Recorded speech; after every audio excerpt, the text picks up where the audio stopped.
আসসালামু আলাইকুম। হ্যালো বন্ধুরা, H medicine and health tips থেকে সবাইকে জানাই স্বাগত। আজকে একটি গুরুত্বপূর্ণ বিষয় নিয়ে আলোচনা করব। তা হচ্ছে হার্ট অ্যাটাক কেন হয়, লক্ষণ কি ও তাৎক্ষণিক করণীয় কি। যেহেতু মানবদেহের জন্য হার্ট একটি গুরুত্বপূর্ণ অঙ্গ, আর বর্তমানে অনেকেরই হার্ট অ্যাটাক দেখা দিচ্ছে, তাই আমাদের অবশ্যই হার্ট অ্যাটাক কেন হয় বা এর লক্ষণ কি বা তাৎক্ষণিক করণীয় কি, এটা কিন্তু আমাদের জানা প্রয়োজন। চলুন একটু সময় নিয়ে জানুন, অবশ্যই উপকারে আসবে। নানা কারণেই হার্ট অ্যাটাক হতে পারে। এক্ষেত্রে তাৎক্ষণিকের চিকিৎসা করাতে না পারলে তৈরি হতে পারে নানান ঝুঁকি। ফলে এর জন্য সচেতন থাকা অত্যাবশ্যক। হার্ট অ্যাটাক কি, কেন হয়, এটা কিন্তু আমাদের জানা প্রয়োজন। একজন বিশেষজ্ঞ বলেছেন, হার্ট বা হৃদযন্ত্র রক্ত সঞ্চালন প্রক্রিয়ায় পাম্প হিসেবে কাজ করে, সারা শরীরে রক্ত সরবরাহ করে পেশিবহুল অঙ্গ সচল রাখে। হার্টের চারটি প্রকোষ্ঠ রয়েছে। সারা শরীর থেকে অক্সিজেনযুক্ত রক্ত প্রথমে হৃৎপিণ্ডের রাইট বা ডান অলিন্দে প্রবাহিত হয়। সেখান থেকে রাইট ভেন্ট্রিকল বা ডান নিলয়ে যায়। এরপর পালমোনারি ধমনির মাধ্যমে ফুসফুসে পাঠানো হয় অক্সিজেনের জন্য। এরপর অক্সিজেনযুক্ত রক্ত হার্টে ফিরে আসে। লেফট অ্যাট্রিয়াম বা বাম অলিন্দে প্রবেশ করে লেফট ভেন্ট্রিকল বা বাম নিলয়ে যায়। এরপর রক্ত সঞ্চালন প্রক্রিয়ায় পাম্প হিসেবে কাজ করে সারা শরীরে রক্ত সরবরাহের মাধ্যমে শরীর সচল রাখে।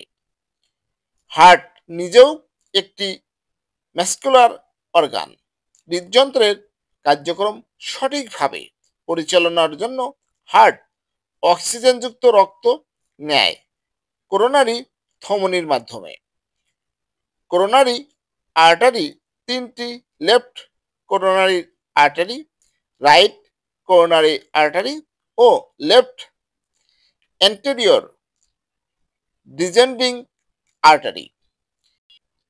এই তিনটি আর্টারি বা ধমনির মধ্যে কোনো কারণে যদি কিছু অংশ বা পুরোপুরি ব্লক হয়, তাহলে হার্টের সমস্যা দেখা দেয়।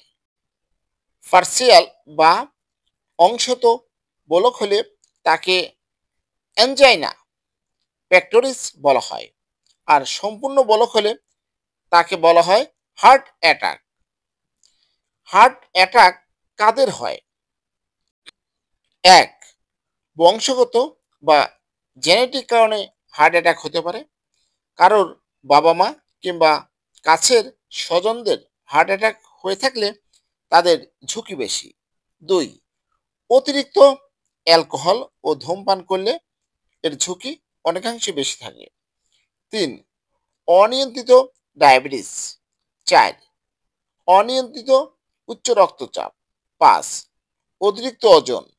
ছয়, শারীরিক ওজন কম কিন্তু রক্তে কোলেস্টেরল বা অতিরিক্ত চর্বি বেড়ে গেলেও হার্ট অ্যাটাক হতে পারে। সাত, কায়িক পরিশ্রম, ব্যায়াম ও হাঁটাহাঁটি না করা, শুয়ে বসে থাকা। আট, মানসিক চাপ, উদ্বেগ, বয়স, অনিয়ন্ত্রিত জীবনযাপন, অস্বাস্থ্যকর খাদ্যাভ্যাসের কারণও হতে পারে। এখন আপনাদের জানাবো হার্ট অ্যাটাকের লক্ষণ। এক, হার্ট অ্যাটাকের প্রধান লক্ষণ বুকে ব্যথা হওয়া। দুই, বুকের মাঝখানে মুষ্টিবদ্ধ হাত রাখলে যেটুকু জায়গা, এটাকে রেট্রো এক্সটার্নাল পেইন বলা হয়। ভিতর থেকে ব্যথা হবে, আর এই জায়গায় ব্যথাকেই হার্ট অ্যাটাকের ব্যথা বলে। দুই, বুকের ব্যথা একসময় বাম হাত ও ঘাড়ের দিকে ছড়িয়ে পড়তে পারে। চোয়াল, পেটেও ব্যথা হতে পারে। 3. হার্ট অ্যাটাকের তীব্রতা বেশি হলে শ্বাসকষ্ট হতে পারে, কাশি হতে পারে। 4. প্রেশার কমে গিয়ে অতিরিক্ত ঘাম হতে পারে। 5. বুকের ব্যথার তীব্রতা বেশি হলে অজ্ঞান হয়ে যেতে পারে রোগী। 6. অনেক সময় বমি বমি ভাব ও বমি হওয়া। 7. বুকে ধরপার করা। হার্ট অ্যাটাক হলে তাৎক্ষণিক করণীয় কি? এটা কিন্তু আমাদের জানা খুবই প্রয়োজন। হার্ট অ্যাটাক এমন একটি সমস্যা যার কারণে তাৎক্ষণিকভাবে রোগী যে কোনো সময় মারা যেতে পারে।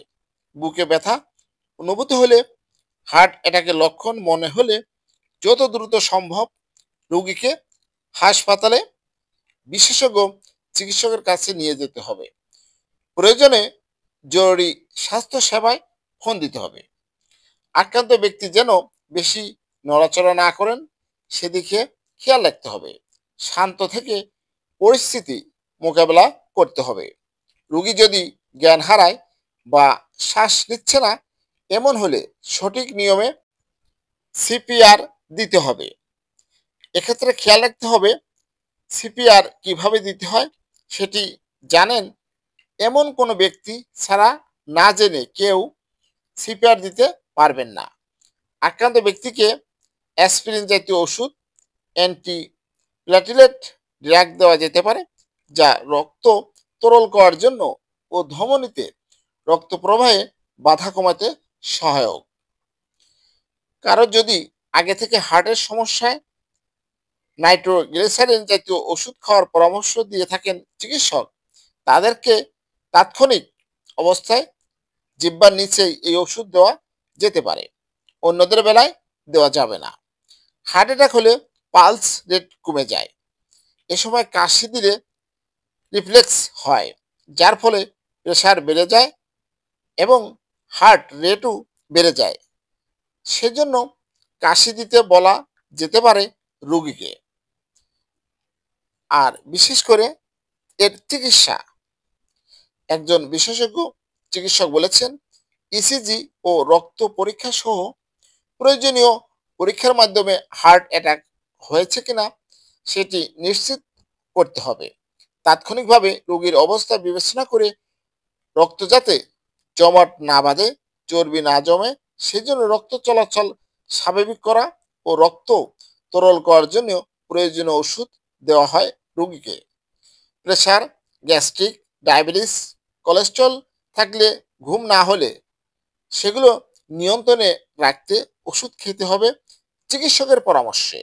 এই জন্য খাদ্যাভ্যাস ও জীবন যাপনের পরিবর্তন আনতে হবে। এছাড়া আধুনিক চিকিৎসা হিসেবে এনজিওগ্রাম করা হয়। হার্ট অ্যাটাকের পর এনজিওগ্রাম করা যেতে পারে, আবার পরেও করা যেতে পারে। এনজিওগ্রামের মাধ্যমে দেখতে হবে হার্টের বলক আছে কিনা। যদি বেশি বলক থাকে তাহলে বাইপাস করতে হবে, আর যদি কম বলক অর্থাৎ একটা বা দুইটা বলক থাকে তাহলে রিং পরানো যেতে পারে। হার্টের চিকিৎসায় রক্তনালীর বলক দূর করে রক্ত চলাচল স্বাভাবিক বা পুনঃ প্রতিস্থাপন করাটাই গুরুত্বপূর্ণ। হ্যালো বন্ধুরা, কোনো ধরনের সমস্যা হলে অবশ্যই যে কোনো বিশেষজ্ঞ চিকিৎসকের কাছেই যাওয়া উচিত। অবহেলা নয়, আমাদের সচেতনতা বৃদ্ধি করতে হবে, তাহলে আমাদের জীবন সুন্দর থাকবে। হ্যালো বন্ধুরা, আমার এই ভিডিওটা দেখে যদি ভালো লাগে, নতুন নতুন ভিডিও পেতে আমার চ্যানেলটি এখনই সাবস্ক্রাইব করে রাখুন, লাইক, কমেন্ট, শেয়ার করুন। সবাই ভালো থাকবেন। আজকের মতো বিদায় নিচ্ছি। আল্লাহ হাফেজ।